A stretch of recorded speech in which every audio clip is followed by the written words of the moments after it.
Assalamualaikum warahmatullahi wabarakatuh.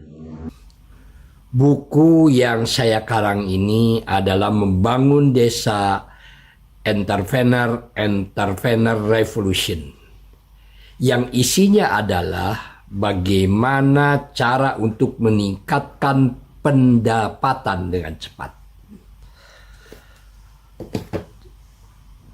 Alhamdulillahirrabbilalamin, bisa bersama Ismail Satrianto Angga Praja.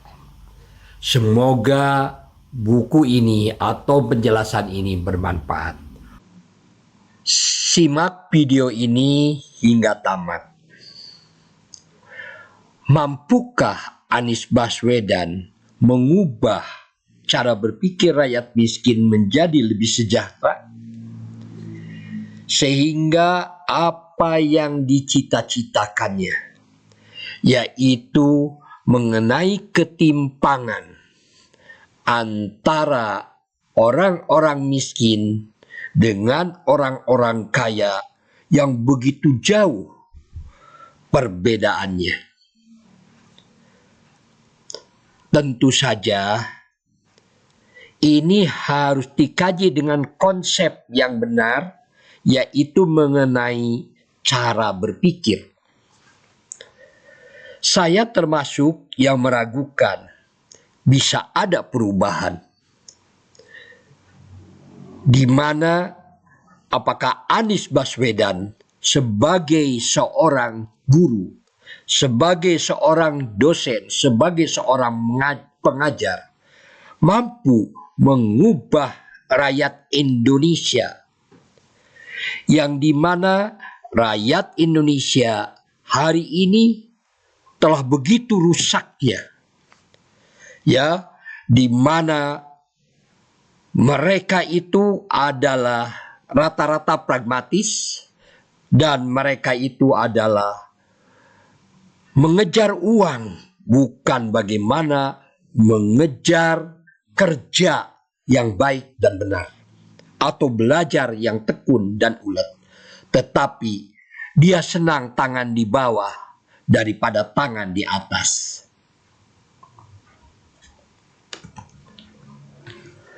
Maka itu video ini harus ditonton sampai tuntas, yaitu mengapa orang kaya bertambah kaya dan orang miskin sulit dikembangkan untuk menjadi lebih sejahtera. Miskin sudah pasti, kaya adalah pilihan, susah sudah pasti, senang adalah pilihan, hidup penuh pilihan. Ada jutaan orang yang memilih tidak bekerja pada orang lain dan membuka usaha sendiri.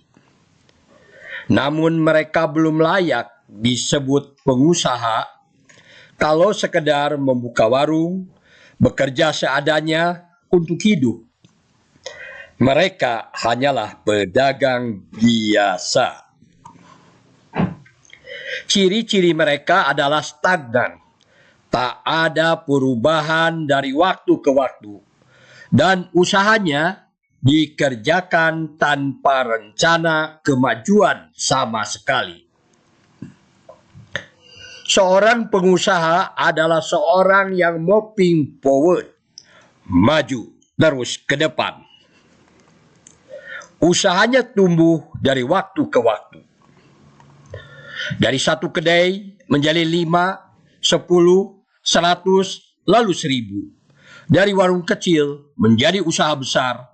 Dari 5 karyawan menjadi puluhan, ratusan, atau mungkin saja ribuan. Tak peduli apakah ia seniman, wartawan, pekerja sosial, atau industriawan. Siapa saja yang melakukannya, ia bisa disebut saudagar atau pengusaha, asalkan bertumpu pada fondasi pertumbuhan. Bagaimana mengubah diri dari miskin menjadi kaya? mulai dari cara berpikir.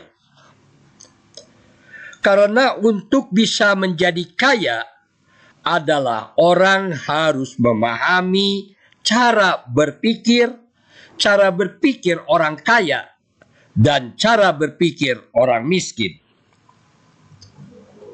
Kerja keras adalah modal utama. Namun kerja keras saja tidak cukup untuk menjadi kaya bertambah kaya. Karena banyak yang sudah kerja keras tetapi tetap tidak bisa kaya bertambah kaya. Kerja keras untuk mencapai yang dikehendaki. Kerja keras adalah modal yang utama untuk satu, bisa dipercaya. Kedua, bisa disukai, dicintai banyak orang. Ketiga, orang mau membayar lebih. Keempat, orang mau memberikan pinjaman modal. Yang kelima, orang-orang tumbuh rasa hormat. Keenam, timbul kejujuran dalam diri, percaya diri. Peta keuangan dunia. Ada orang, ada uang. Ada 5% ya penduduk bumi hari ini telah menguasai jumlah uang 90% yang beredar di dunia.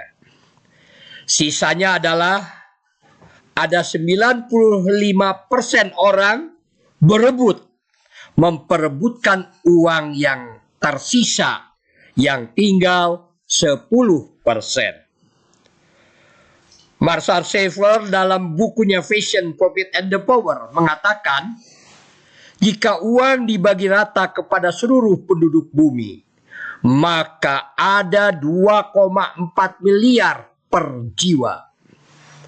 Namun jika ini dibagikan, dalam buku Profit and the Power, seluruh uang tersebut akan kembali kepada yang 5% penduduk bumi. Siapakah orang yang telah menguasai keuangan dunia itu? Yang 5% itu adalah pengusaha. Dan siapakah orang yang berebut ya kepada uang yang tersisa 10%? Itu adalah pegawai atau bosnya pegawai. Mengapa ada orang yang kaya dan yang miskin? Disebabkan oleh cara berpikir yang berbeda antara orang miskin dan orang kaya. Bedanya adalah orang kaya jika diberi uang selalu berkata, uang ini dipakai produksi atau bisnis apalagi. Sedangkan orang miskin jika diberi uang selalu berkata, uang ini dipakai membeli apalagi. Manusia dibagi 3 bagian. Yang pertama adalah manusia miskin bertambah miskin. Yang kedua adalah manusia sedang. Dan yang ketiga adalah manusia yang kaya bertambah kaya. Peta kehidupan manusia. Ada pendapatan, ada pengeluaran, ada aset berupa tanah, bangunan, barang atau uang, atau orang-orang, atau juga bisa dipercaya. Itu adalah aset. Yang selanjutnya adalah kepercayaan. Melahirkan kerjasama dan jaringan. Akhirnya melahirkan hutang. Peta miskin bertambah miskin adalah yang pertama, kerja keras. Siapapun orang, mau tidak mau, orang terpaksa harus kerja keras. Disebabkan orang harus makan, membutuhkan kehidupan di dunia ini. Untuk apa dia kerja keras? Orang miskin kerja keras adalah untuk berpendapatan. Lalu pendapatan dikeluarkan, ya, dikeluarkan dipakai apa? Dipakai untuk konsumtif, yaitu untuk anak sekolah, untuk memperbaiki rumah, untuk yang mengobati yang sakit, makan dan minum dan sebagainya. Apa yang tidak pernah dipikirkan oleh orang miskin? Yang tidak pernah dipikirkan oleh orang miskin adalah aset. Yaitu di mana dia memiliki tanah, tetapi tanah itu tidak dimaksimalkan untuk pendapatan. Dia juga memiliki bangunan, tapi bangunan itu tidak dimaksimalkan untuk pendapatan. Jadi kalau orang miskin belum memiliki rumah, dia ngontrak. Maka ngontraknya itu adalah tanah dan bangunannya tidak untuk dipakai berpendapatan, tetapi hanya dipakai untuk tidur, makan, istirahat. Yang ketiga apa? Barang atau uang. Orang miskin itu adalah kalau dia memberi barang, barangnya tidak untuk meningkatkan pendapatan. Dia beli gelas, beli piring, atau beli kursi, atau beli TV, atau beli laptop, atau beli handphone. Ya, barang-barang yang dia miliki, ya, itu tidak dipakai untuk peningkatan pendapatan. Tetapi orang miskin akan menjadikan barang-barang itu adalah menjadi beban bagi dirinya. Karena semuanya harus ada ongkos pemeliharaan, ada ongkos penggunaan, dan ada ongkos berbagai macam, ya, kalau itu membeli pulsa dan sebagainya. Jadi apa yang tidak pernah dipikirkan? Dia memberi barang atau dia memiliki uang, uangnya tidak dipakai untuk meningkatkan pendapatan. Yang keempat adalah orang, di mana orang-orang yang memiliki kompetensi, ya, itu tidak dipahami oleh orang miskin itu bahwa kerjasama dengan orang yang memiliki kompetensi itu adalah bisa mengantarkan dirinya menjadi orang yang meningkat pendapatannya. Dan orang miskin itu cenderung tidak bisa dipercaya, begitu. Karena apa? Karena hidupnya untuk uang. Uang didahulukan, tapi pelayanan dikebelakangkan. Jadi kalau dia masuk ke dunia kerja, dia yang pertama ditanyakan gajinya berapa, begitu. Nah, tetapi bukan bagaimana saya ini harus mampu menjadi orang yang berguna di perusahaan itu sehingga saya layak untuk dibayar mahal, begitu. Lalu yang selanjutnya, orang miskin itu tidak memiliki kepercayaan dan tidak dipercaya, maka itu dia tidak bisa membangun kerjasama atau jaringan, ya. Jangankan dengan orang lain, dengan satu keluarga saja, dengan satu rumah saja, dia sudah tidak memiliki komitmen untuk membangun kerjasama atau membangun jaringan dengan serumah untuk meningkatkan pendapatan. Lebih-lebih dengan orang luar, begitu. selanjutnya maka itu dia tidak bisa dipercaya, tidak bisa berhutang. Sekarang bagaimana peta manusia sedang? Peta manusia sedang itu sama. Orang itu kerja keras. Untuk apa? Untuk berpendapatan. Siapa itu manusia sedang itu?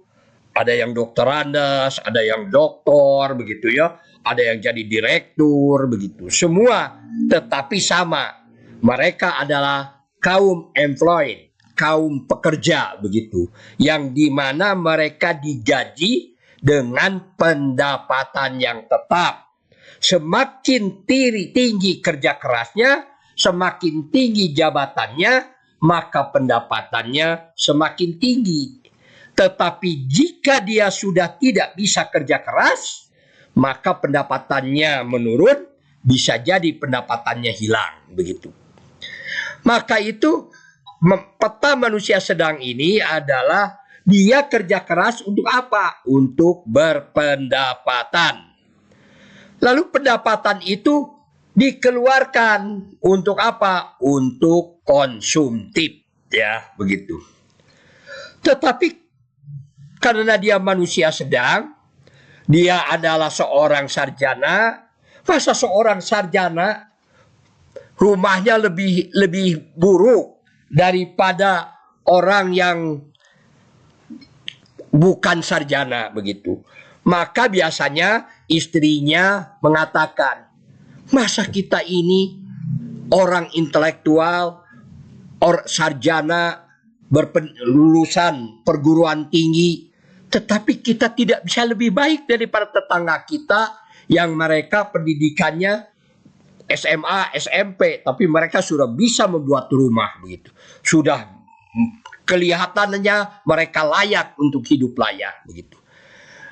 Maka itu manusia sedang ini ya bertambah konsumtifnya. Karena apa? Karena gaya hidupnya.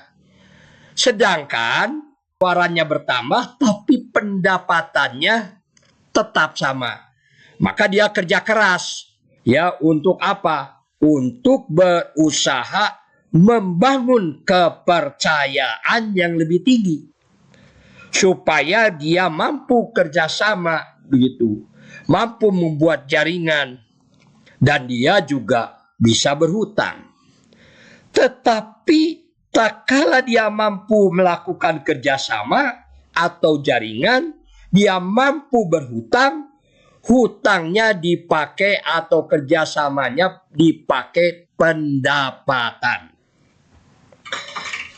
Jadi apa yang tidak pernah dipikirkan oleh manusia sedang, ya, di mana pendapatannya tetap tapi asetnya yang dia beli menjadi beban. Dia membeli tanahnya tidak diproduktifkan. Dia membeli bangunan juga tidak diproduktifkan. Dia memberi barang-barang, kursi, TV tidak bisa diproduktifkan. Dia banyak teman-teman ya karena dia manusia sedang, tetapi orang-orangnya menjadi beban. Dan dia memang bisa dipercaya begitu. Kenapa? Karena manusia sedang.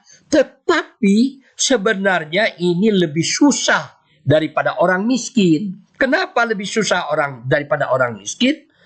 Karena pendapatannya tetap, pengeluarannya bertambah, konsumtifnya bertambah, ditambah dengan harus membayar hutang atau membayar kerjasama, dan juga untuk memelihara aset dan pembiayaan aset. Sedangkan pendapatannya tetap. Inilah yang menjadikan manusia menjadi korupsi. Ya, sekarang bagaimana peta kaya bertambah kaya? Orang kaya bertambah kaya dimulai pikirannya dia kepada aset. Dia memiliki tanah, dia memiliki bangunan, dia memiliki barang, dia memiliki uang, dia juga banyak kenalan orang-orang, dan juga dia bisa dipercaya begitu, ya. Maka Orang kaya bertambah kaya, dia kerja keras, ya. Bekerja keras untuk apa? Untuk memaksimalkan asetnya. Dari hasil dari memaksimalkan aset ini, maka timbullah peningkatan pendapatan. Lalu dia dikeluarkan, pengeluarannya dipakai apa? Untuk mengembangkan aset lagi, ya. Dia berpuasa untuk kebutuhan konsumtif, ya. Nah, setelah itu bertambahlah akhirnya asetnya, tanah, bangunan, barang, ya, atau uangnya, orang, dan kepercayaannya bertambah, ya. Maka dia kerja keras lagi. Kerja keras untuk apa? Dia berjuang, kerja keras untuk membangun kepercayaan yang lebih tinggi. Dari kepercayaan ini, maka dia bekerja keras untuk membangun kerjasama dan membangun jaringan, dan juga dia berusaha untuk memperbesar hutangnya. Tetapi kerjasama atau jaringan dan hutangnya tidak dipakai untuk pendapatan. Dia tetap konsentrasi pada pengembangan aset, pada pemeliharaan aset. Maka dari tanah, bangunan, barang atau uang, orang-orang atau kepercayaan, bertambahlah pendapatannya. Dari pertambahan pendapatan ini, maka tentu saja ada pengeluaran. Pengeluarannya dipakai apa? Dipakai untuk membayar hutang, dipakai untuk mengelola aset, dan barulah dia memikirkan mengenai konsumtif, ya, untuk makan, minum, anak-anak sekolah, dan sebagainya. Jadi ciri-ciri manusia kaya bertambah kaya adalah: 1. Aset-asetnya berupa tanah, bangunan, barang-barang, dan orang-orang mampu dikerjasamakan, dibuatkan jaringan, diberdayakan, sehingga mampu menghasilkan hasil yang lebih banyak. Yang kedua adalah manusianya sangat serius dalam menjalin kerjasama dan jaringan, mengelola, mengembangkan, dan memelihara aset-aset yang dimilikinya. Kenyataannya, orang-orang yang mencari-cari uang atau mengejar-kejar uang, justru dia tidak memiliki uang atau miskin. Jadi harus bagaimana? Jangan mencari uang. Bekerja dengan maksimal dan sungguh-sungguh untuk membangun, memelihara kerjasama yang kuat untuk menjadi peternakan uang, percetakan uang bersama. Berapa pendapatan? Yang penting selalu bersyukur. Berusaha bekerja dan belajar untuk membangun peternakan uang atau mesin pencetak uang sehingga mampu berpendapatan. Ada pendapatan tiap hari, pendapatan tiap minggu, pendapatan tiap bulan, 3 bulanan, 6 bulanan, tiap tahun, 3 tahunan, 5 tahunan, 10 tahunan, 20 tahunan, dan seterusnya.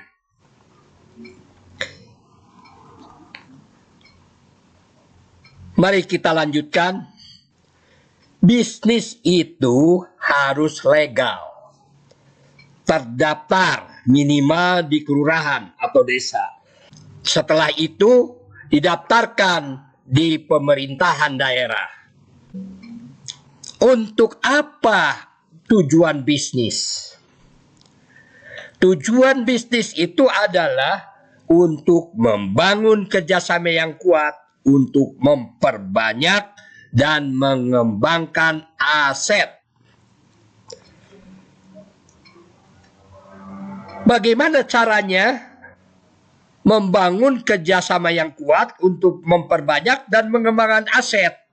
yaitu memperbanyak kepercayaan, membangun kerjasama, dan akhirnya memperbesar hutang.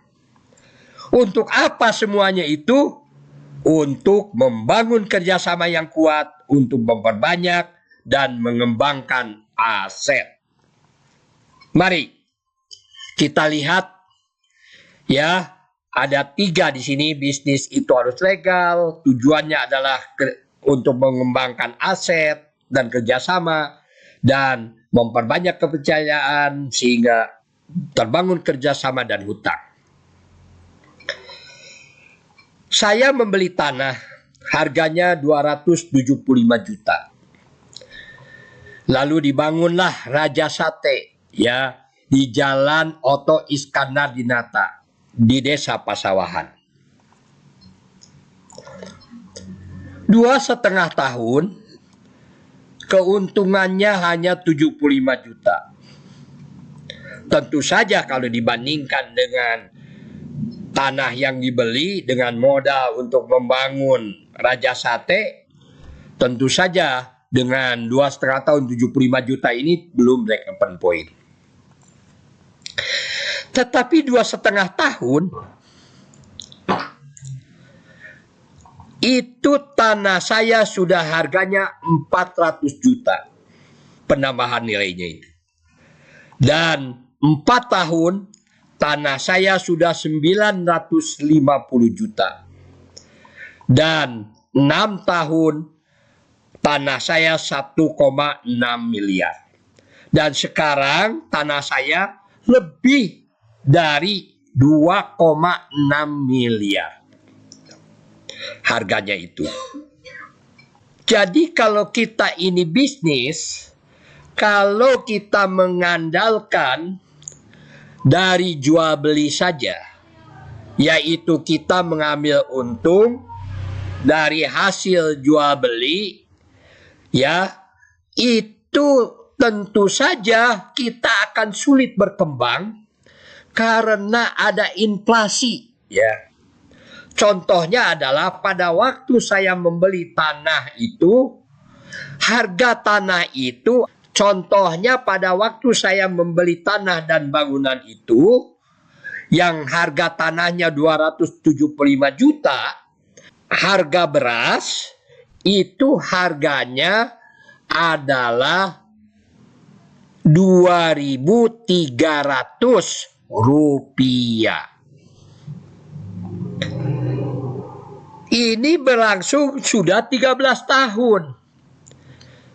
Dari harga 2.300 rupiah per kilogram beras itu, sekarang adalah sudah tahun 2024, harga beras harganya 15.000 rupiah. Bayangkan itu. Jadi kalau kita mengandalkan keuntungan dari jual beli, itu kita terkena inflasi. Maka itu dikatakan bahwa tanah dan bangunan itu adalah ibunya bisnis. Bisnisnya adalah anaknya. Bisnis bisa jadi ada dan tidak ada, tetapi ibu selalu melahirkan bisnis. Mari sekarang bagaimana ke-9 langkah untuk menjalankan usaha. Yang pertama adalah kita harus berani memulai membuat kantor usaha di rumah sendiri atau di tempat kontrakan. Yang kedua adalah rajin penawaran produk, kapanpun, dimanapun, sedang apapun. Karena orang bisnis itu tidak ada pekerjaan yang terbaik bagi seorang pembisnis atau pengusaha, dia itu selain rajin melakukan penawaran. Jadi kalau ada orang yang datang ke rumah kita, orang tidak menawarkan apapun di hadapan kita, artinya dia bukan orang bisnis. Yang ketiga adalah handphone Android dimaksimalkan kegunaannya dan menggunakan teknologi yang terbaru, yang lebih murah, lebih cepat, lebih terstandarkan, dan lebih baik. Keempat adalah pemahaman produk, keunggulan, kelemahan, manfaat. Dan kelima adalah membangun konsumen tetap atau customer base.